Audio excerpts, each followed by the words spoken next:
और उसका पति महेश और उसके 2 बच्चे रहते थे। शीला की दूसरी शादी हुई थी और उसका पहला पति राजू, जिसका कोई अता पता नहीं था, वो एक बार जंगल में गया और वहां से कभी वापस नहीं आया। कहा जाता है कि उस जंगल में जो भी इंसान जाता है वो कभी लौट कर नहीं आता। रितेश और आशा दोनों शीला के बच्चे थे, लेकिन आशा रितेश की सौतेली बहन थी। आशा शीला के पहले पति की बेटी थी, लेकिन महेश जितना रितेश को प्यार करता था उतना ही आशा से भी करता था। ये बात रितेश को पसंद नहीं थी, क्योंकि वो सोचता था कि आशा उसकी सौतेली बहन है और उसके पापा आशा को ज्यादा प्यार करते हैं। लेकिन आशा रितेश को अपने भाई से भी बढ़कर मानती थी। वो उसको बहुत प्यार करती थी। आशा गांव की एक कपड़े की फैक्ट्री में अकाउंटेंट थी।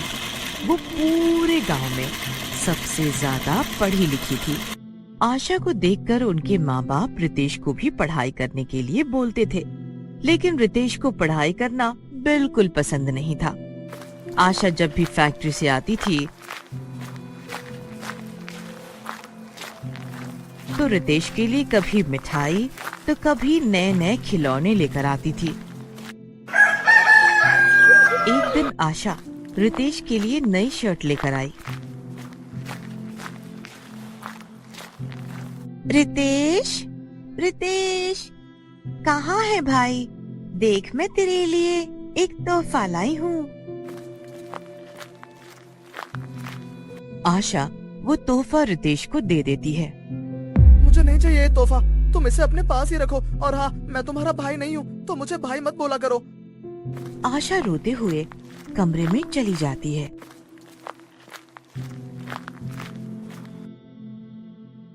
और शीला गुस्से से रितेश को थप्पड़ मारती है।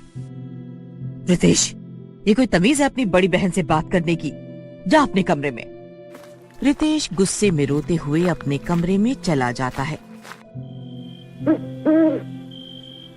रात को महेश काम पर से घर आता है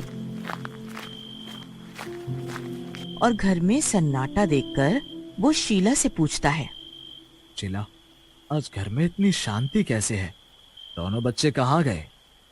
दोनों अपने कमरे में ही हैं। शीला महेश को सारी बात बताती है। अगली सुबह महेश रितेश को बुलाता है और प्यार से समझाता है। रितेश और गुस्सा हो जाता है और सोचता है कि आशा की वजह से पापा ने मुझ पर आज फिर गुस्सा किया। एक दिन रमेश को किसी काम से बाहर जाना होता है और 2-3 दिन बाद खबर आती है कि जो बस शहर से गांव आ रही थी वो खाई में गिर गई और उसमें जितने भी लोग थे उन सब का देहांत हो गया।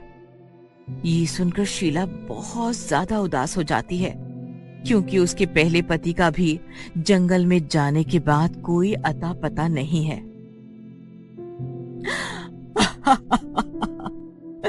हे भगवान, ये तूने क्या कर दिया?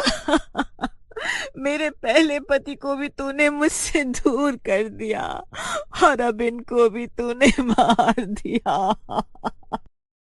पूरे घर की जिम्मेदारी आशा पर आ गई थी। धीरे धीरे दिन बीतते गए, लेकिन इन सब हादसों के बाद भी रितेश आशा को अपनी बहन नहीं मानता था। एक दिन रितेश की आशा से लड़ाई हो जाती है और वो भागता हुआ जंगल की तरफ चला जाता है।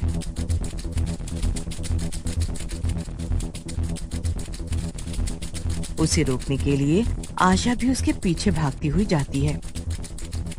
रितेश, रितेश भाई, वापस आजा।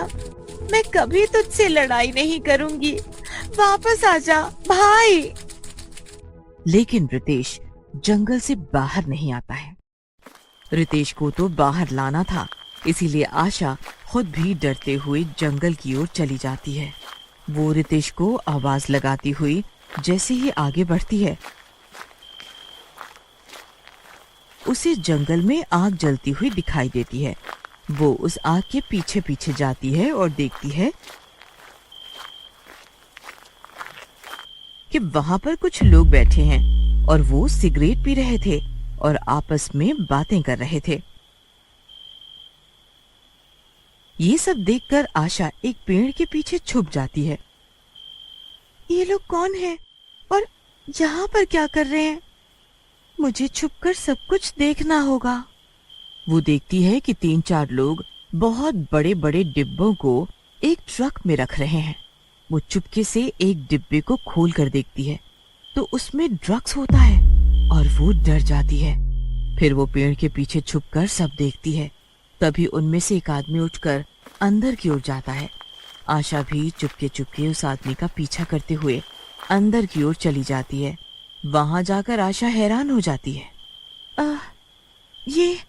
ये इन लोगों ने इतने सारे लोगों को बंदी बनाकर रखा। अच्छा, अब मैं समझ गई कि जंगल में जाने के बाद लोग गायब क्यों हो जाते थे। इन सब लोगों को इन बेकार लोगों ने पकड़ रखा है। ये लोग अपने गंदे कामों को छुपाने के लिए जंगल में आए हुए लोगों को पकड़ लेते हैं। तभी आशा देखती है कि वहाँ पर बहुत सारे लोग हैं और उन सब लोगों में रितेश और उसके पहले पापा राजू भी होते हैं। वो उन सबको बचाने के लिए हिम्मत से काम लेती है और वहाँ पर फंसे सभी लोगों को बचाने के लिए भागती हुई पुलिस स्टेशन जाती है और वहाँ के इंस्पेक्टर को सब कुछ बता देती है। फिर इंस्पेक्टर पूरी पुलिस फोर्स को लेकर जंगल में जाता है। फिर पुलिस उन सबको पकड़ लेती है। अच्छा, तो ये तुम लोगों के काम थे। तुम ही लोग बेचारे मासूम लोगों को अपना शिकार बनाते हो और उन लोगों से अपने ये काम करवाते हो। धन्यवाद आशा, आज तुम्हारी बहादुरी की वजह से हम इन ड्रग्स सप्लायर्स को पकड़ पाए। पुलिस को इन लोगों की बहुत दिनों से तलाश थी। ये हर बार हमारे पहुंचने से पहले अपना ठिकाना बदल लेते थे और आज तुमने इन लोगों को पकड़वा ही दिया। ऐसा कहकर पुलिस उन लोगों को पकड़कर ले जाती है और फिर सभी बंदी बने हुए लोग आजाद हो जाते हैं और आशा का धन्यवाद करते हैं। दीदी मुझे माफ कर दो। मैंने आपके साथ बहुत गलत किया है, आपको बहुत उल्टा भी बोला है। फिर भी आज आप मुझे बचाने के लिए अपनी जान को खतरे में डालकर मुझे बचाने आ गई। दीदी, आज आपने साबित कर दिया कि अपना सौतेला कुछ नहीं होता है। बस हमें सच्चे मन से अपने रिश्ते निभाने चाहिए। फिर आशा, रितेश और राजू घर चले जाते हैं।